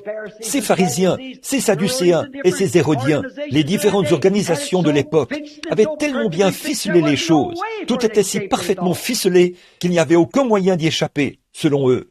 Mais quand il est venu, il était différent de ce que tous pensaient. C'était un humble petit homme, né dans une crèche, censé être un enfant illégitime, et tout. Et pourtant, il est venu exactement comme l'Écriture avait dit qu'il viendrait. Et ils étaient habitués à ce que Moïse avait dit. Pourtant, Moïse avait parlé de lui. Il a dit, eh bien, si vous aviez connu Moïse, vous m'auriez connu. Moïse a parlé de moi, mais ils ne pouvaient toujours pas voir ces choses. Ils étaient tellement brouillés dans leur tradition qu'ils ne pouvaient pas voir ces choses. Mais voyez-vous, il n'était pas venu pour refléter les organisations de cette époque-là. Il n'était pas venu pour refléter la religion sectaire. Il était venu pour refléter le Père, et le Père était la parole. Amen. Maintenant, je me sens vraiment religieux. Il était venu pour refléter la parole du Père. Dieu a dit qu'il serait là, et il était là. Le chef-d'œuvre parfait de la merveilleuse œuvre de Dieu. Oh là là, il était son parfait reflet. Il reflétait tout ce dont Dieu avait parlé. Il reflétait ce qu'Adam avait dit de lui. Il reflétait tout ce que les prophètes avaient dit et tout ce que les patriarches avaient dit. Tout ce qu'il avait dit, il était l'accomplissement de la parole. En lui, tous les types étaient accomplis. Oui, il est devenu le Jéhovah du Nouveau Testament. Il était le Jéhovah de l'Ancien Testament. C'est alors que la parole, qui était dans la colonne de feu, a été manifestée et a habité parmi nous. Le Jéhovah de l'Ancien Testament est devenu le Jésus du Nouveau Testament. Il était un parfait reflet de Dieu. Oh, si seulement l'Église aujourd'hui pouvait refléter cette première Église, quand le Saint-Esprit est descendu le jour de la Pentecôte, si seulement le chrétien aujourd'hui pouvait refléter. Nous sommes une bande de gens hybrides en comparaison d'eux. Je suis passé alors que je venais aujourd'hui, j'observais, alors que je venais ici, par cette petite ville de Casa Grande, ou de quelques-uns de ces petits endroits. Ici, j'ai remarqué qu'il y avait une plantation de coton et différentes luzernes. Il leur a fallu y installer des moulins à vent pour pomper l'eau, afin que cela puisse pousser. Pourquoi? Cela n'est pas originaire de cette région, certainement pas. Mais regardez le cactus, il peut ne pas pleuvoir pendant 5 ans, et ça continue de vivre. Et si vous négligez d'arroser ces luzernes pendant quelques jours, elles mourront. Vous voyez, ce n'est pas l'original. C'est comme ça que nous sommes. Il faut qu'on nous dorlote, qu'on fasse de nous de gros bonnets dans l'église, qu'on nous flatte, et qu'on nous appelle ceci, cela, autre chose. Eh bien, les premiers chrétiens étaient robustes. Ils ne se souciaient pas de savoir qui leur passait la main dans le dos. Ils reflétaient tellement Jésus-Christ on les considérait comme des hommes du peuple sans instruction. Ils n'avaient pas fait d'études secondaires, ils n'avaient pas de diplôme universitaire, mais on reconnaissait qu'ils avaient été avec Jésus. C'est ce qu'il faut aux chrétiens aujourd'hui, qu'on reconnaisse que vous avez été avec Jésus. Il y a en vous quelque chose de différent. Je sais que c'est quelque chose d'impopulaire à dire, mais nous ne cherchons pas la popularité. Les chrétiens ne recherchent pas la facilité. Il y a des années, une vieille sœur de mon église avait l'habitude de venir chanter ce cantique. Dois-je être transporté à ma demeure céleste sur un lit de rose, alors que d'autres ont combattu pour remporter le prix et naviguer à travers des mers de sang? Non, je dois combattre si je veux régner. Vous vous demandez ce que vous auriez fait si vous aviez été là et que tout était contre Jésus-Christ, si vous aviez vécu en son jour. C'est en ce jour-là que vous vivez, mon frère, ma sœur. C'est vrai, il est encore la parole. Regardez comme on la piétine aujourd'hui. Regardez comme on essaye de l'organiser, de l'unir au monde et tout. Distinguez-vous, prenez position pour Jésus-Christ et sa parole. Que rien n'entrave cela. Tenez-vous-en strictement à cela. Comme le vieux blanchisseur chinois qui venait s'installer ici, en Arizona et en Californie, il y a bien des années. Il ne pouvait pas écrire un seul mot de l'anglais. Il n'en connaissait presque rien. Vous lui apportiez votre lessive. Savez-vous ce qu'il faisait? Il avait des petits bouts de papier sur lesquels rien du tout n'était écrit. Il déchirait simplement ce bout de papier et vous en donnait un morceau. Quand vous reveniez, votre morceau de papier devait correspondre à son morceau de papier. Sinon, et ne vous remettez pas à votre lessive. Ça, c'est beaucoup mieux. Vous pourriez copier un nom, mais là, vous ne pouviez pas le tromper, parce que ce morceau de papier devait correspondre exactement à son morceau de papier. C'est de cette même manière que Dieu a fait son alliance. Notre expérience n'est pas censée concorder avec un credo, un dogme, une dénomination d'église, mais c'est censé concorder avec la parole de Dieu, Jésus-Christ. C'est vrai, quand nous venons à Christ, alors Christ a des droits sur nous. Il l'a déchiré en deux au calvaire. Il en a élevé une partie pour la faire asseoir à sa droite. Ça, c'est le corps. Quant à l'esprit, il est revenu. Il a été renvoyé ici pour lui former une épouse. Et cette même expérience qui était en Christ doit être en nous. Il était d'une perfection si absolue qu'il a plu au sculpteur. Et il l'a tellement inspiré qu'il l'a frappé au calvaire. Oh là là! Maintenant, comme le dit l'Écriture, nous le voyons, ce chef-d'œuvre de Dieu. Nous le considérons comme frappé, brisé et affligé par Dieu.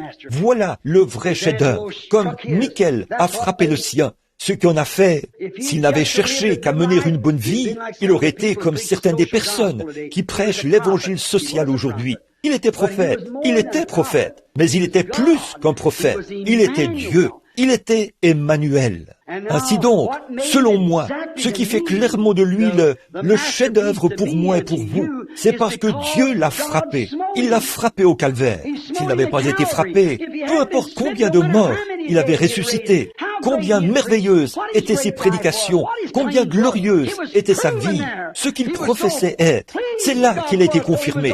Il était tellement satisfait. Dieu l'était. Au point qu'il est le seul homme qui ait jamais marché sur la face de la terre, que Dieu pouvait frapper pour tous les autres. Celui qui est parfait a été frappé à cause de ceux qui ne sont pas parfaits. La création entière qui était tombée par Adam a été rachetée par Jésus-Christ. Le chef-d'œuvre de Dieu a supporté l'épreuve. Comment l'a-t-il fait? Par la parole. Il est écrit, l'homme ne vivra pas de pain seulement, mais de toute parole qui sort de la bouche de Dieu. Oh, mon ami chrétien, revêtez-vous de toutes les armes de Dieu. Ne vous tenez pas en retrait avec une petite idée, un credo quelconque ou une position que vous défendez. Quand vous partez combattre l'ennemi, revêtez-vous de toutes les armes de Dieu, comme notre Seigneur l'a fait. Il a démontré que le chrétien le plus faible peut vaincre Satan en se servant uniquement de la parole. Il avait des pouvoirs. Il aurait pu frapper Satan n'importe comment, à son gré, mais il n'a pas utilisé ça. Il s'est simplement servi de la parole et l'a vaincu par la parole. Il est écrit, partout il est écrit. Donc, il a vaincu Satan par la parole de Dieu. Eh bien, c'était un chef-d'œuvre parfait, et Dieu l'a frappé. Quel exemple c'était! Quelle chose véritable! Et vous parlez de la sculpture de Michel-Ange, de Moïse, qui était frappé à la jambe. La Bible dit, cet homme a été défiguré plus que tous les hommes. Il était tellement défiguré qu'il ne ressemblait même pas à un fils de l'homme. Il était battu, il était brisé, il était sanglant. Il était meurtri. Tout ce qui pouvait être fait, il avait l'air d'un gros tas de sang et d'eau qui marchait. Il ne ressemblait même pas à un être humain, alors qu'il se traînait vers le calvaire. Dieu l'avait frappé pour nous. C'est ce qui fait de lui le chef-d'œuvre parfait. Oh, comme je l'aime, sachant qu'il a fait cela pour moi, sachant qu'il a fait cela pour vous. Comment pourrions-nous égaler cela? Personne ne pouvait égaler cela. Personne n'est digne d'égaler cela. Nous étions ici sans espérance, nous qui étions sans Dieu, nous qui n'avions aucun moyen d'être rachetés. Chacun de nous est né par le sexe, et il nous fallait en payer le prix, tout simplement. Mais celui qui était parfait est arrivé, et il était si parfait et si agréable que Dieu l'a frappé pour vous et pour moi. Bon, depuis près de 2000 ans, Dieu essaie de lui tailler une épouse, un chef-d'œuvre appelé l'Église. C'est vrai. Comment Dieu le fait-il? Il le fait par sa méthode qui ne change jamais. La parole. Dieu ne change jamais sa méthode. Qui que ce soit d'autre peut changer. Vous changez, je change, le temps change, le monde change. Mais Dieu ne change pas. il est parfait, il ne change pas. Et la manière dont il fait quelque chose la première fois, il le fait chaque fois de la même manière. Il a sauvé l'homme une fois parce qu'il s'était repenti. C'est de la même manière qu'il sauvera l'homme de nouveau. Il a guéri un homme parce qu'il avait la foi. Il guérira le suivant sur la même base. Il ne change jamais sa manière de faire parce que, vous voyez, il est souverain et il est éternel. Il est infini, omniprésent, omniscient. Il est Dieu. Par conséquent, il n'a pas à recourir à qui que ce soit pour avoir la sagesse. Il n'a pas à attendre que son savoir augmente. Il n'a pas besoin d'un nouveau diplôme. Il est parfait. Et quel que soit le diplôme, quelle que soit la chose qu'il a faite la première fois, sa première décision reste la même pour toujours. Cela ne pourra jamais être changé. Oh, comme je suis heureux. Et quand il a fait son premier chef-d'œuvre, il l'a placé derrière la parole. Quand il a fait son deuxième chef-d'œuvre, il était la parole. Amen. Il était la parole. Pas derrière la parole, mais il était la parole. Dieu ne change jamais son plan. C'est exactement avec cela qu'il a commencé sa première église, la parole. Or Dieu, la parole, au commencement, il était indépendant de tout, de toute chose, de tout peuple. Maintenant, je ne dis pas ceci par esprit de contradiction. Dieu est un ségrégationniste. Le savez-vous? Vous parlez d'intégration. Dieu est un ségrégationniste. Il l'est certainement. Il sépare son peuple du monde. Il a séparé Israël, sa nation. Il essaie de séparer son Église du monde. Mais l'Église veut frayer avec le monde. Mais son peuple est encore séparé. Séparé pour être à lui. Qui est-il? La parole. Comment un homme peut-il avoir le baptême du Saint-Esprit? Et le Saint-Esprit a écrit la parole. Et un homme aurait le baptême du Saint-Esprit et nierait la parole? Comment le Saint-Esprit en vous peut-il nier sa propre parole qui vous a été destinée? Je n'arrive pas à comprendre cela. Il doit s'accorder avec la parole. Et si l'Esprit que vous avez en vous ne ponctue pas chacune des promesses de Dieu d'un Amen, il y a quelque chose qui ne va pas. Frère Fred Sothman, ou quelqu'un ici ce soir, a donné une citation. Jésus-Christ est le même hier, aujourd'hui et éternellement. Il est la parole. Ça c'est sûr. Il est toujours le même. Vous voyez? Et votre esprit doit ponctuer cela d'un Amen. Oh, dans un sens, il l'est. En tout point, il est le même. Hier, aujourd'hui et éternellement. Nous remarquons donc que Dieu a commencé à se former une épouse pour Christ. Alors, il faut que cette épouse s'identifie à lui et en lui, parce qu'elle est une partie de lui. Donc, l'épouse est une partie de lui. Elle est une partie de lui. La parole, pour ce jour-là, l'épouse devient une partie de cette parole, car c'est Christ. Maintenant, croyez-vous cela? Il nous faut être en Christ, en Christ. Il nous faut être de Christ, en Christ, une partie de Christ.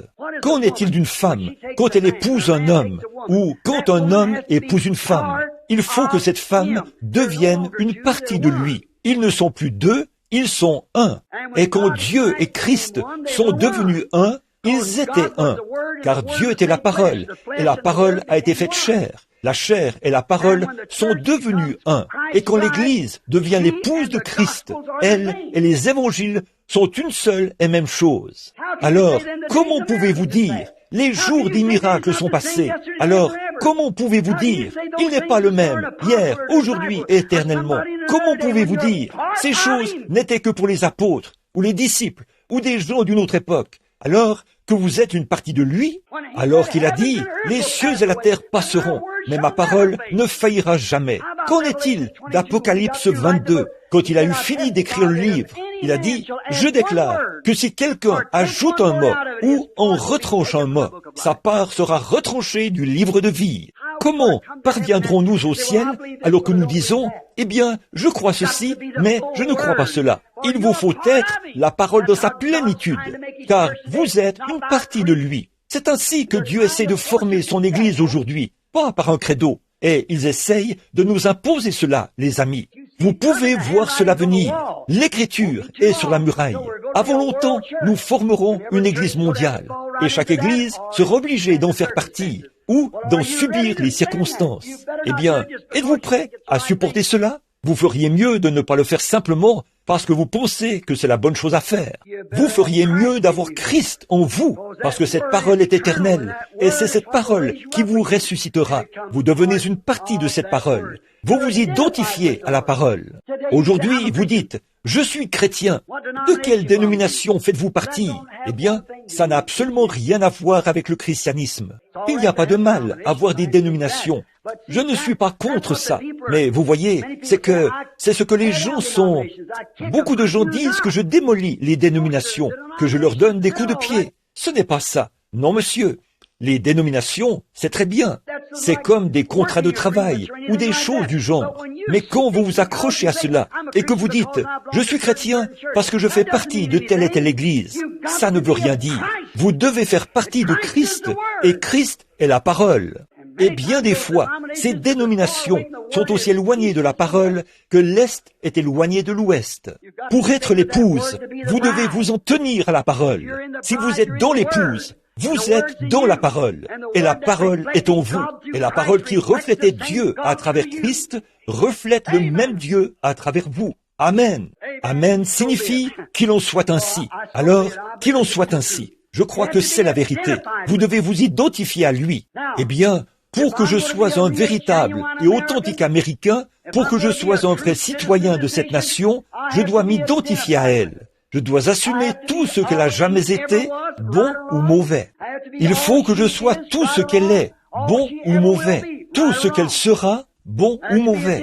Il me faut m'identifier à cette nation pour être un Américain. Pas vrai? En temps de gloire ou de honte, dans la liberté ou dans la flamme, peu importe ce qu'elle traverse, je dois être le bâtisseur de son immortalité. Je dois me tenir là et faire bloc. Tout ce qu'elle est, je le suis. Tout ce qu'elle a jamais été, je le suis.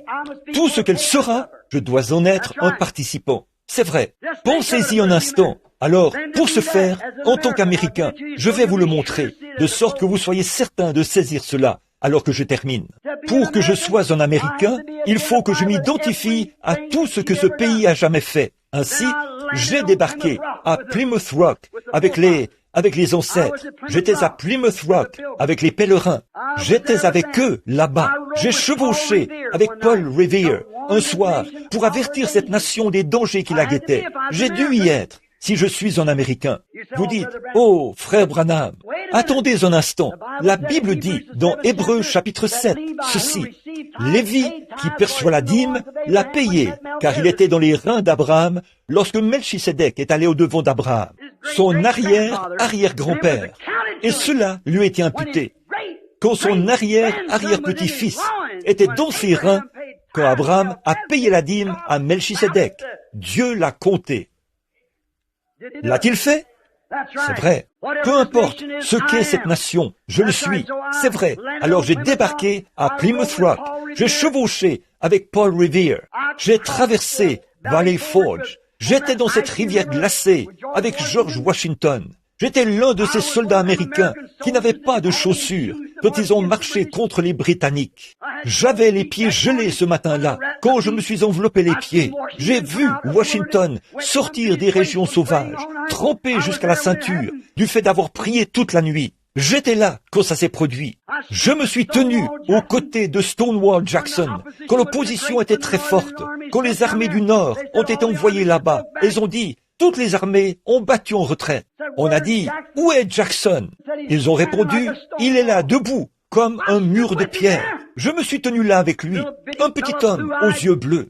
Une fois, on lui a demandé, comment peux-tu te tenir là alors que l'opposition est si forte? Un homme très modeste, il a donné un coup de pied avec sa botte, comme ceci. Il a dit, je ne bois jamais un verre d'eau sans remercier le Dieu Tout-Puissant. Je l'ai soutenu dans ses convictions. Je me suis tenu aux côtés de Stonewall Jackson. C'est vrai, j'étais au Boston Tea Party. J'ai aidé à jeter une partie de ce thé britannique dans l'océan.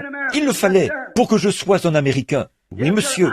Oui, monsieur. J'ai signé la déclaration d'indépendance aux côtés de Thomas Jefferson.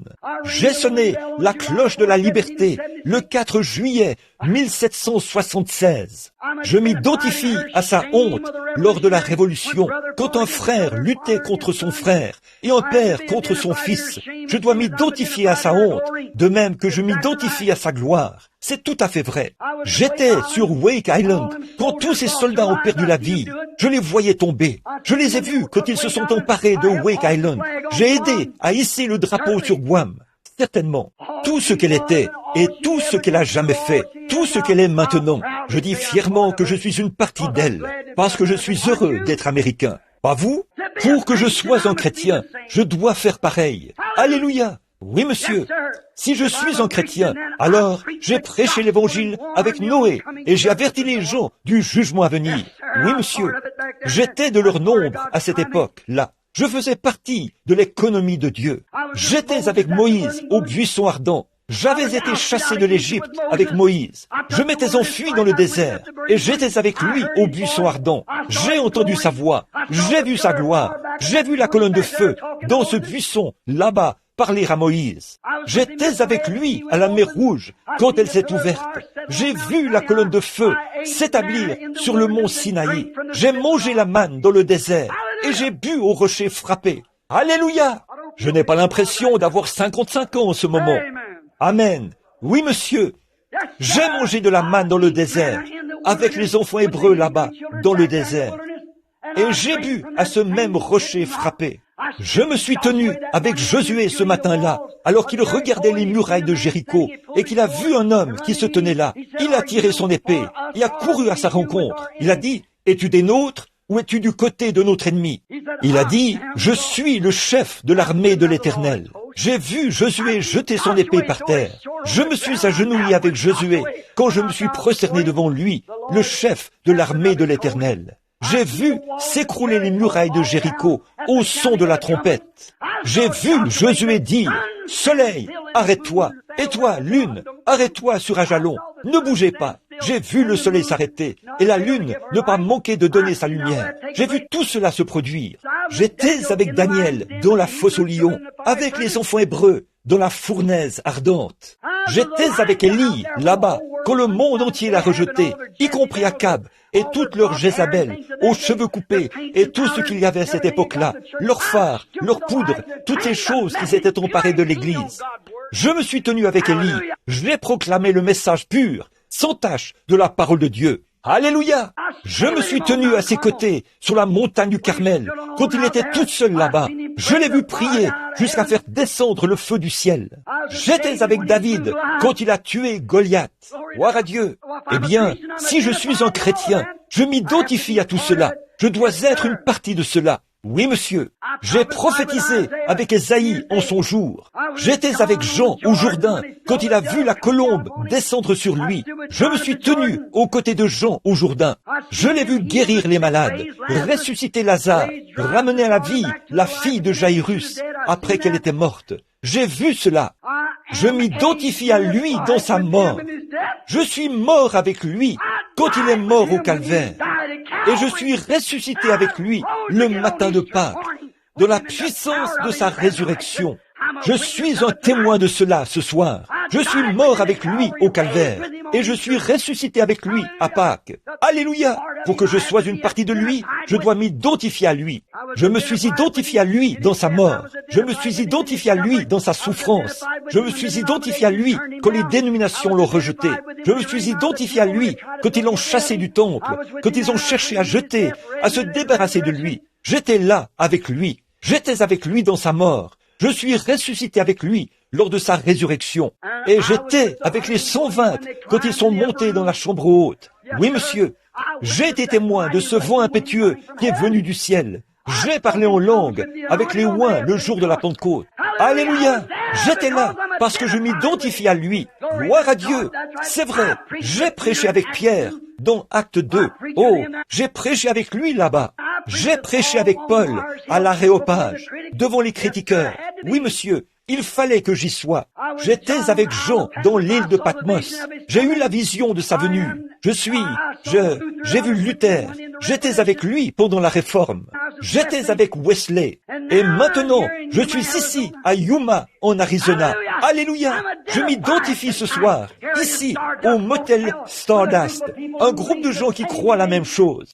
Et maintenant, nous sommes assis ensemble, dans les lieux célestes en Jésus-Christ. Alléluia! J'attends sa venue dans la gloire. Un de ces jours, identifié à lui. En vivant, il m'a aimé. En mourant, il m'a sauvé. Enseveli, il a emporté mes péchés au loin.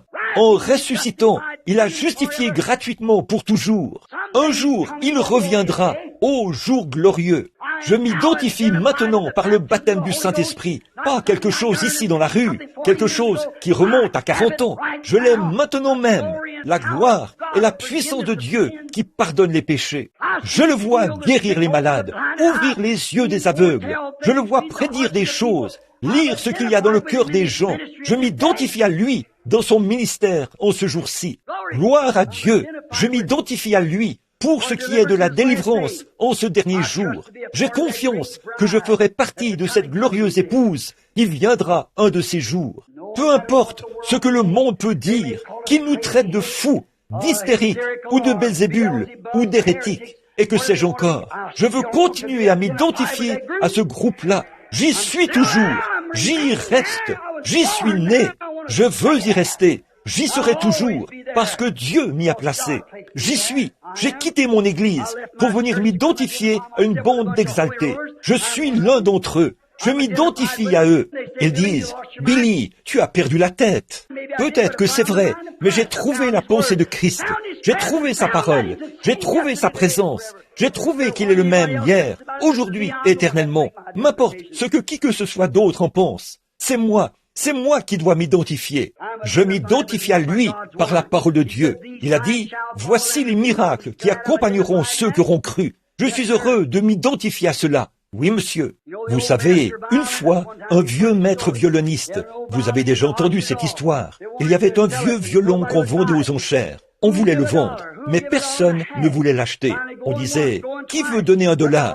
Qui veut donner $1.50? Finalement, une fois, 2 fois, $1.50. Finalement, un vieil homme aux cheveux gris qui se trouvait dans l'assistance s'est avancé. Vous connaissez l'histoire. Il l'a ramassé. Il a dit, donnez-le-moi. Il a enduit l'archet de colophane et a joué du violon à quelques reprises. Les gens se sont mis à pleurer. Les larmes ont commencé à couler sur leur visage, comme ça. Et à ce moment-là, le commissaire-priseur a repris le violon et a dit, qui fera une offre? A-t-il dit, $1000, 2000, 5000. Quelle était la différence? Le maître, celui qui le connaissait, celui qui l'avait fabriqué. Il savait comment faire ressortir ce qui y était enfoui. Et tant que nous essayerons de mener nos églises par des credos et des dénominations, nous ne réussirons jamais. Que le grand constructeur de l'humanité, celui qui a fait l'homme à son image, celui qui est en train de se former une épouse pour la même cause, que le Saint-Esprit se saisisse de son archet et joue une seule fois cette parole dans votre cœur. Et ce sera notre meilleur exemple. Peu importe le nombre de grandes églises que vous fréquentez et le nombre de noms inscrits sur le registre, ça portera plus de fruits pour Jésus-Christ que toutes les églises, les dénominations, les credos, les églises du monde et les organisations du monde entier. Il est en train de former une épouse. Oui, monsieur. Il est en train de détacher les morceaux maintenant, d'en ôter le monde. Oh, l'adhésion à l'Église, les credos, les dénominations et les dogmes, tout cela doit être retranché de l'Église. Leurs idées formalistes, leur indifférence, leur doctrine et tout. Revenez et laissez le Maître prendre l'archet. Laissez le Maître vous prendre dans ses mains, louer la parole et dire « Jésus-Christ est le même, hier, aujourd'hui et éternellement. » Dites « Amen, Seigneur. Forme-moi, façonne-moi, Seigneur. Fais de moi ce que je devrais être. » Alors quelque chose de différent se produira. Alors, si moi, je suis élevé de la terre, j'attirerai tous les hommes à moi. Oui, monsieur. Il vous taille maintenant. Il vous taille pour vous faire correspondre à sa parole. Il ôte de vous tous les credos, tous les dogmes et tout le reste. Il essaie de former de nouveau une épouse pour le Fils, un autre chef-d'œuvre, une partie de la parole. La parole. Jésus ne pouvait pas prendre cette place. Vous souvenez-vous de la lecture qu'il avait faite ce jour-là dans le livre? Il n'avait lu qu'une partie de la prophétie. Il avait laissé le reste pour les derniers jours. C'est à nous qu'incombe cette autre partie. Alors, voyez-vous, il a taillé, il veut tailler l'Église, tout comme il l'a fait pour le Fils, comme il l'a fait pour l'épouse et l'époux. Pour que vous soyez son épouse, vous devez être une partie de lui, pas une partie du credo, pas une partie de l'Église, pas une partie de la dénomination, mais une partie de lui. Tout ce qui est taillé d'une quelconque autre forme ne marchera pas. C'est dans la parole que vous devez être taillé. Le monde doit être ôté de vous pour ne laisser vivre en vous rien d'autre que la parole. Le grand sculpteur compte sur vous si vous êtes disposé à prendre position et à vous laisser façonner à la ressemblance de son exigence, de ce que sa parole exige.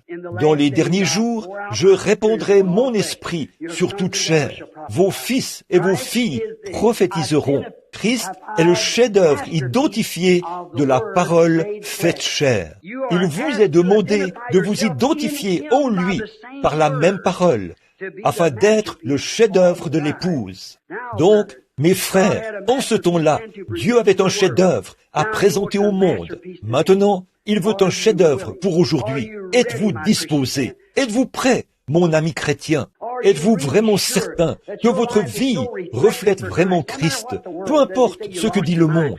Ils vous disent, vous avez perdu la tête, vous êtes devenu fou, vous êtes allé vous joindre à cette bande d'exaltés. Ne prêtez pas attention à cela.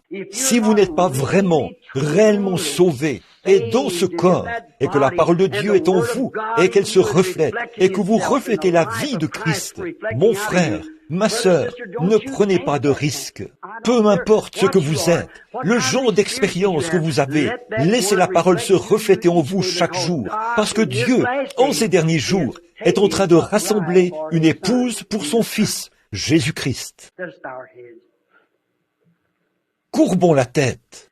Bien-aimé Père Céleste, c'est une manière si rudimentaire de m'exprimer devant un groupe de gens intelligents. Mon instruction est insuffisante, Seigneur.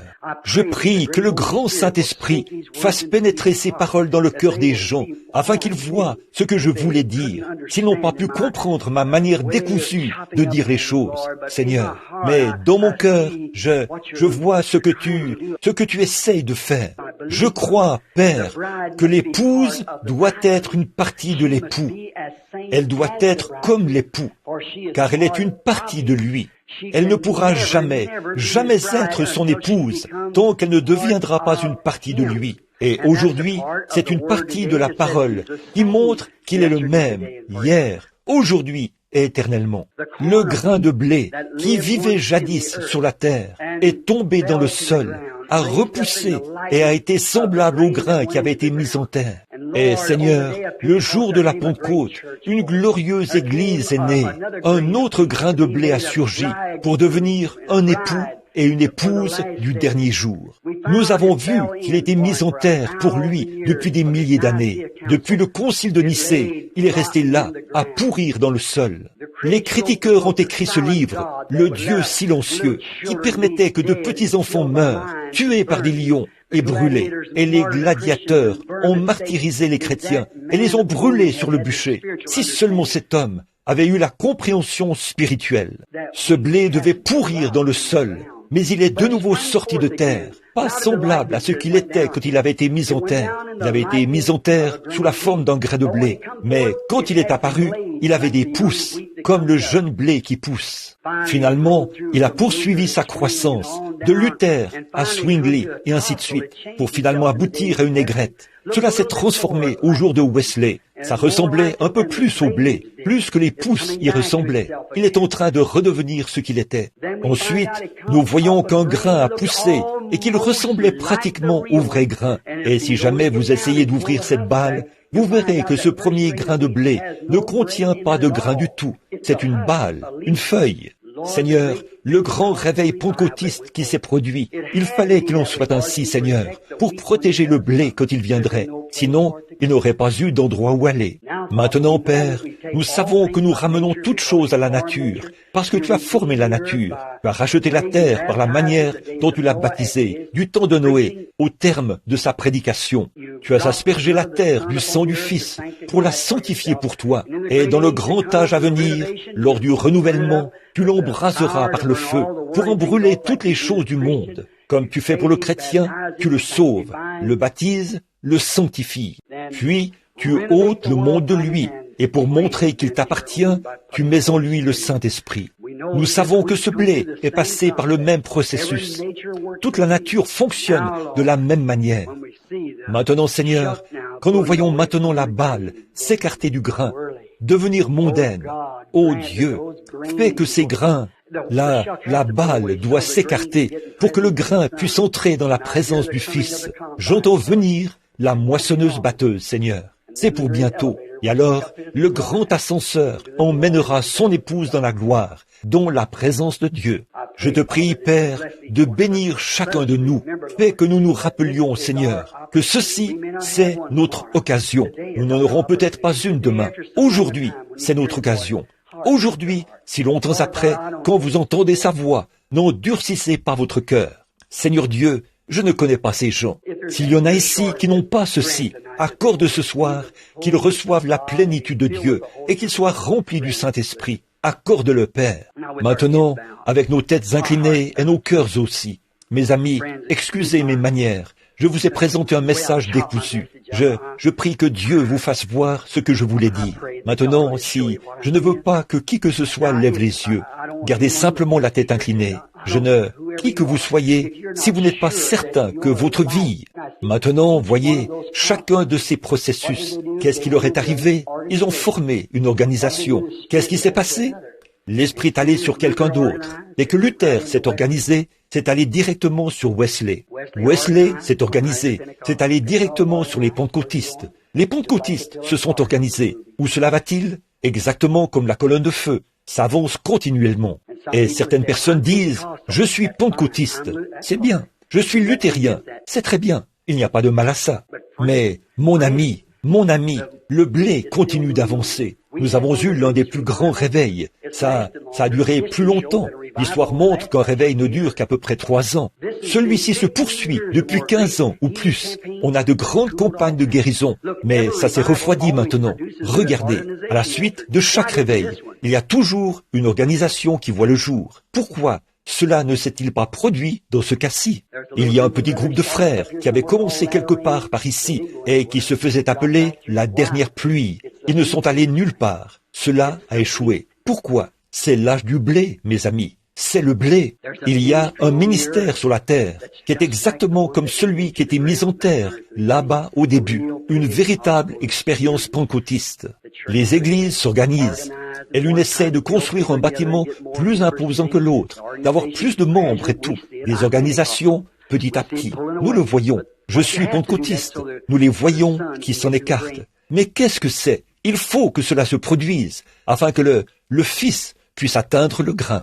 Si cela n'avait pas été là au départ, qu'il n'y avait pas de balle pour l'envelopper, il n'aurait nulle part où aller. Dieu en a fait une balle, vous voyez, comme le maïs, comme le blé, comme tout ce qui vient du grain. Maintenant, vous voyez, aucune organisation n'a vu le jour à la suite de ceci. Pourquoi? Il n'y a plus de temps pour ça. Nous sommes à la fin.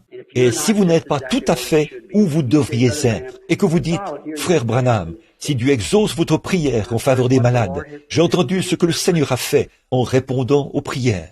Vous avez entendu parler que d'autres personnes dans le monde prient aujourd'hui. Vous dites, voulez-vous prier pour moi, afin que je reçoive cette expérience, frère Branham? Je ne vous reverrai peut-être jamais. Je ne vous reverrai peut-être plus. Mais priez pour que je sois là-bas. En ce moment-ci, je n'ai pas l'impression que j'y serai, mais j'aimerais que vous priez pour moi, afin que j'y sois. Maintenant, toutes les têtes inclinées, levez la main. Voulez-vous que le Seigneur vous bénisse, et vous, que Dieu vous bénisse. Dans ce groupe de gens, je pense que peut-être 50 ou 75 mains se sont levées. Maintenant, cher Jésus, tu es le juge.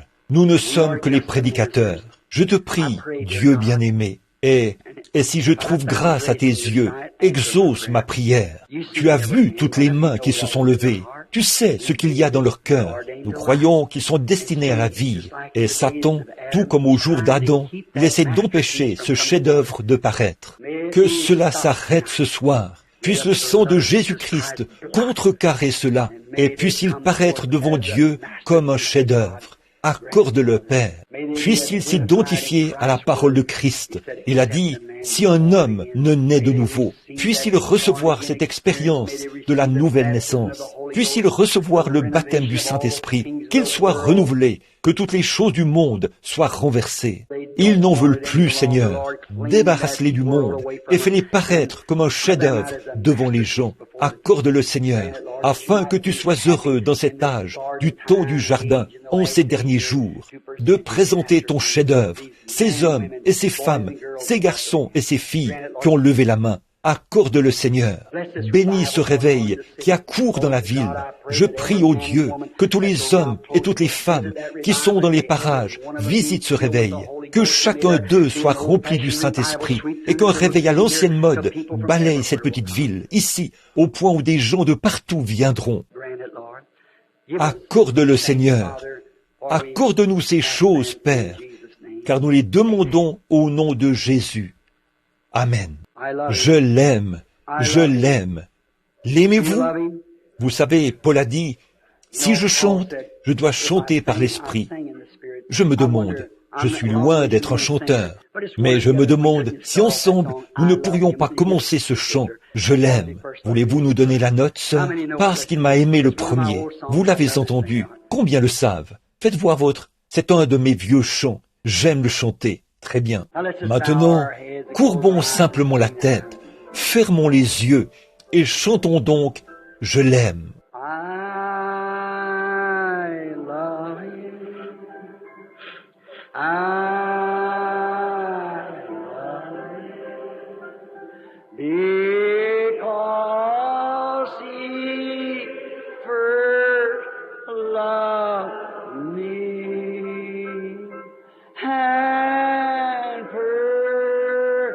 Just my salvation on Calvary's tree. Let's hum it. Fredonnons-le. Un jour, des arcs-en-ciel balayeront le ciel. La trompette sonnera. Les morts en Christ ressusciteront. Oh, combien nous le désirerons à ce moment-là. And purchase my salvation on Calvary. That's where he become the masterpiece for us. C'est là que pour nous, il est devenu le chef-d'œuvre. Souvenez-vous-en, tous les chefs-d'œuvre, avant même qu'ils puissent entrer dans le temple de la renommée, ils doivent d'abord passer par la galerie des critiques.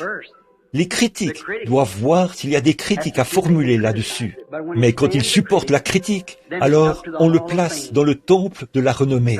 Le Fils de Dieu a essuyé les critiques de toutes les organisations, les dénominations, même jusqu'à Pilate qui a dit « Je ne trouve en lui aucun crime ». Judas a dit « J'ai trahi le sang innocent ». Puis Dieu l'a ressuscité et il se tient dans le grand temple de la renommée aujourd'hui, à la droite de Dieu, pour intercéder. Ne voulez-vous pas le rejoindre là-bas? Ne voulez-vous pas faire partie de cela? Vous le pouvez, vous y êtes conviés. Pendant que nous chantons ce cantique, pourquoi ne pas en parler avec lui maintenant? First love me and purchase my salvation on Calvary Street. Pendant que nous le chantons à nouveau, j'aimerais que vous serriez la main de quelqu'un en face de vous maintenant, de l'autre côté de la table. Dites que Dieu vous bénisse, amis chrétiens, que Dieu vous bénisse. Priez pour moi, que chacun de vous le fasse maintenant, alors que nous le chantons de nouveau. Pray for me. Love him. Because he... That's right. C'est ça, serrez-vous la main, dites « Priez pour moi ». Vous tous, priez pour moi. Je veux tant y être. And purchase my salvation on Calvary's tree. Now let's Maintenant, bow our heads, courbons la close tête, our eyes and raise fermons our les hands and yeux, sing it to levons him. les mains et chantons-le lui maintenant. Oh God, I love you because He first loved me and purchased my salvation on Calvary. Look at your Regardez votre chef-d'œuvre qui est suspendu là. great sculpture. Toi, le grand sculpteur, le grand Dieu qui a créé l'homme, qui l'a formé et l'a façonné à ton image. Je te prie, Seigneur, de nous prendre ce soir. Que ce soir soit pour nous une soirée mémorable, vraiment inoubliable. Fais que ce soir, Seigneur, ce soir, ici même, au motel Stardust, des hommes soient façonnés par toi pour refléter l'image des fils de Dieu. Accorde-le, Seigneur. Ô grand sculpteur, tu es le seul qui puisse le faire. Seigneur, prends ta parole et façonne-la dans chacun de nos cœurs, afin que nous soyons tes chefs-d'œuvre en ces derniers jours et que nous soyons appelés l'épouse de Christ. Que d'autres hommes puissent voir que c'est si réel et qu'il y a une grande joie à vivre pour lui. Seigneur, en ce jour où même nos églises perdent leur sincérité, on a l'impression que tout est devenu à la Hollywood, Seigneur. Que s'est-il passé? Ils ont recherché ce qui brille plutôt que ce qui rayonne. Nous savons que le monde brille par la mondanité, mais l'Évangile rayonne par l'amour et par Christ. Fais, Seigneur, que nous nous éloignions du scintillement du monde pour entrer dans le rayonnement de Christ. Ils sont à toi, Seigneur. Tu les as acquis. Ils ont levé la main ce soir. Ils voulaient l'être. Maintenant, Père, si je le pouvais, je l'aurais fait, mais je ne le peux pas. Mais je te fais confiance. Tu as dit, je ne mettrai pas dehors celui qui vient à moi, celui qui écoute ma parole et qui croit à celui qui m'a envoyé, à la vie éternelle, et ne vient point en jugement. Là, il ne s'agit pas de faire semblant, Seigneur, mais de croire qu'il est passé de la mort à la vie. Accorde-le, Père. Ils sont à toi, par le nom de Jésus-Christ. Amen. L'aimez-vous? N'est-il pas merveilleux? Donnez-nous un petit air, ou plutôt la note, ma sœur. Merveilleux, merveilleux. Aimez-vous chanter? Est-ce que je prends trop de temps? J'aime adorer, pas vous? Un petit message tranchant comme celui-ci. Vous savez, ça me coûte d'être tranchant, mais vous devez river le clou pour qu'il tienne. Vous savez ce que je veux dire. Oui, vous devez l'enfoncer là. Vous voyez? Vous aimez ce chant? Merveilleux, merveilleux. Jésus est pour moi. Vous le connaissez? Wonderful, wonderful, Jesus is to me, a counselor, Prince of Peace, mighty God is He, saving me, keeping me from all sin and shame. Oh, wonderful is my Redeemer, praise His name. I once was lost, now I'm found, free from condemnation. Jesus gives liberty and a full salvation, saving me, keeping me from all sin and shame. Oh, wonderful, my Redeemer, praise His name. Tout le monde. Wonderful, wonderful, Jesus is to me, Counselor, Prince of Peace, mighty God is He, saving me, keeping me from sin and shame. Wonderful is my Redeemer, praise His name. Maintenant disons, gloire au Seigneur, Gloire au Seigneur! Ne vous sentez-vous pas récuré? Vous sentez-vous bien? Adorez le Seigneur. Il est merveilleux. Que Dieu vous bénisse jusqu'à ce que je vous revoie. Je vais maintenant remettre le service aux frères, à celui qui préside.